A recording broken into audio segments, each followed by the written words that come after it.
welcome na po natin si Mojo Arles de los Santos. Si Arles de los Santos Oo. na nasa Botolan, Zambales para mabigay sa atin ng update. Uy, parang wala ng ulan. Kamusta dyan, pang Arles? good weather. Nag-a-advise ka kanina pa na parang, wala na.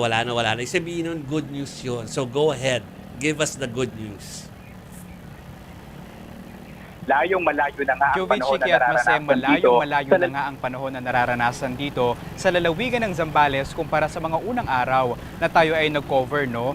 May ilang beses kanina na timingan lang nung tanghali na may mabigat na ulap na bumagsak at umulan. No? Pero other than that, naging payapa at maliwalas naman na ang panahon. No? Pero dahil sa tuloy-tuloy ng mga pag-ulan, nagpaalala ulit ang halaga ng mga flood control projects ng ating pamahalaan para nga maprotektahan yung ating mga kababayan. Dahil mula pa nung unang linggo ng Agosto, Jovi, Chiki at Mase, ay nasa 5 flood control project na dito sa Zambales ang agad na nasira. At dahil nga tuloy-tuloy at walang patid ang dala ng ulan at dala ng habagat, mas lumala pa yan. No? Isa dyan, yung San Juan Dike sa Botolan sa Zambales na kung saan bumigay yung parte nito nung first week pa lang ng August, pero mas lumala pa yung pagbigay nito dahil sa malakas na ulan at agos ng tubig doon sa Bukaw River na may kasamang lahar na nanggagaling doon sa Mount Pinatubo. No? Kaya kanina nung nag-inspection tayo doon, nasa humigit kumulang 2 metro na lang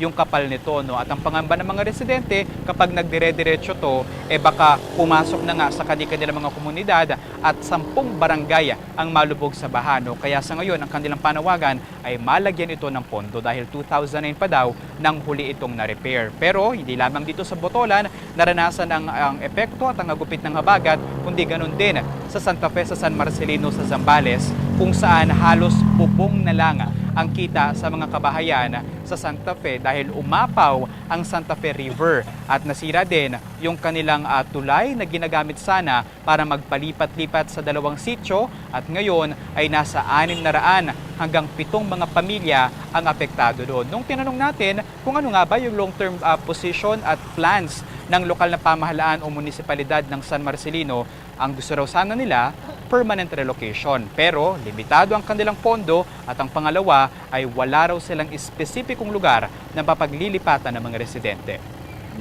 So yung mga bahay, Arles, na hanggang bubong yung tubig, as in hanggang ngayon, hanggang bubong yung tubig, and saan yung mga pamilya na nakatira doon? Puro evacuation center ba?